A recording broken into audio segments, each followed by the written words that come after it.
Discuté. On a toujours été en phase sur la gestion de la dette jusqu'à notre dernière discussion où la question a été soulevée et qu'il m'est confirmé que la ligne n'a pas changé. Nous allons voir ce qui va se passer dans les semaines ou mois à venir. Cette dette, elle est effectivement pour partie odieuse.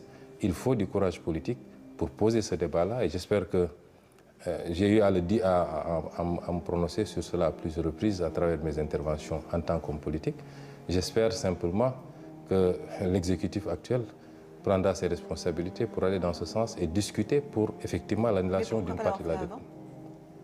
Ça a été proposé. Ça a été proposé. Dans votre bilan, à la tête du gouvernement, il y a aussi la gestion de la crise universitaire. Est-ce que vous regrettez d'avoir autorisé l'intervention des forces de l'ordre sur le campus de l'université Cheikh Anta Diop?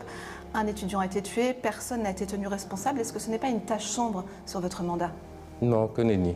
Personne n'a été tenu responsable, vous concluez vite. Il y a une enquête qui a été ouverte.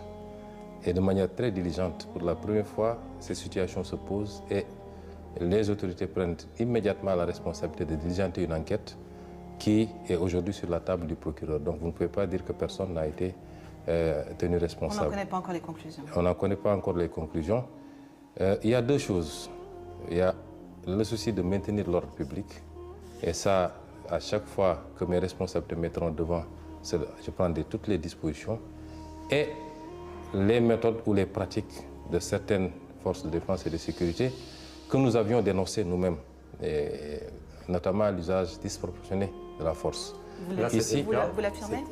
C'était le cas, mais pas pour... En attendant les conclusions de l'enquête qui nous dira, de l'instruction qui nous dira ce qui s'est passé réellement et qui est à la base du décès de l'étudiant. Je considère, pour des images que j'ai vues moi, et je l'ai dit ici sur la tribune de l'Assemblée nationale en tant que Premier ministre, je considère quand même qu'il y a eu un usage disproportionné.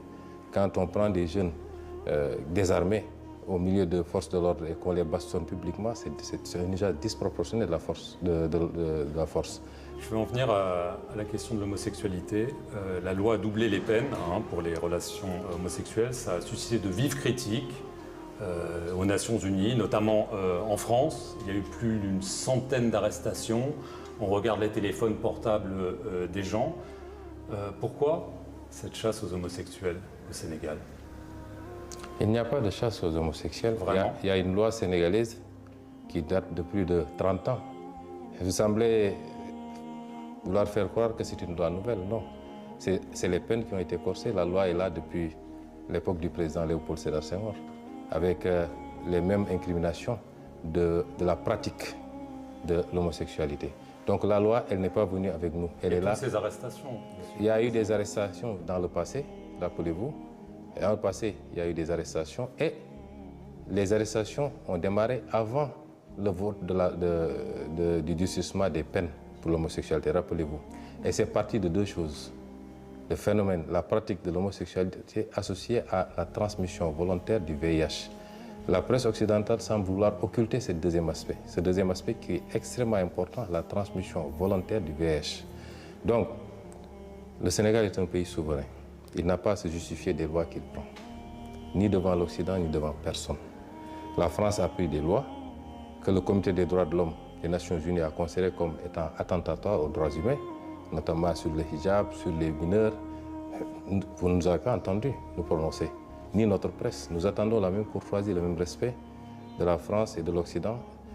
Nous sommes dans un pays qui a ses croyances religieuses, ses convictions culturelles, qui est un pays souverain, qui légifère souverainement sur ce qu'elle considère être rejeté par sa société. Et je pense que ça ne doit pas faire l'objet de débat. Vous n'allez pas...